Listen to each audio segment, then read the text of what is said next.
GongBang. So the GongBang, the purpose of it is just wrestling. Pretty much you need to be physical, and one of the things that's lacking in a lot of martial arts self-defense systems is they're not physical. So benefit of that is you're throwing people around, you're getting thrown around, you're working on staying on your feet, maintaining that stability, all the physicality of it. So the strength that's involved, the endurance, the agility, it's training all those attributes. As well as that, because we had so many people there, it dealt with multiple attackers as well. So rather than get blindsided and punched, we did it in a wrestling context because it's a little bit safer. And just all those same concepts apply. So if you got thrown out of the ring, that was one way to get eliminated, but also if you hit the ground. And in a multiple attacker scenario, you don't want to go to the ground. So that's why that was sort of a really particular rule.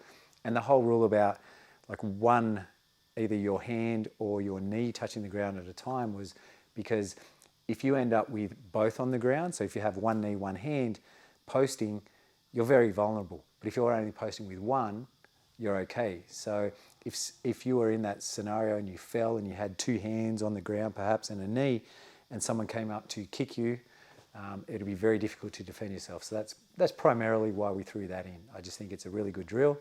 And we're at the beach, so you're not going to do something on the beach. The most memorable moment for me, I guess, was I really liked Matt and Mike's little exchange, that little throw there. That was kind of cool. I liked how people sort of came in, and I think that was you. There were two people wrestling and you ran over and pushed them. That's something that you need to consider. So I really liked that.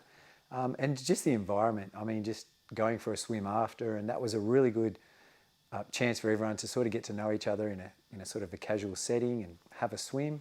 I thought that was pretty cool. Did something surprise you during the time?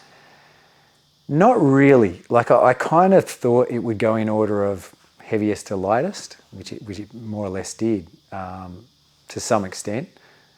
Jeff's a very good athlete for his size and has a very good strength to weight ratio. So that didn't surprise me as well that he sort of jumped up a bit. But aside from that, it's a big man's game. So I wasn't shocked at that, yeah.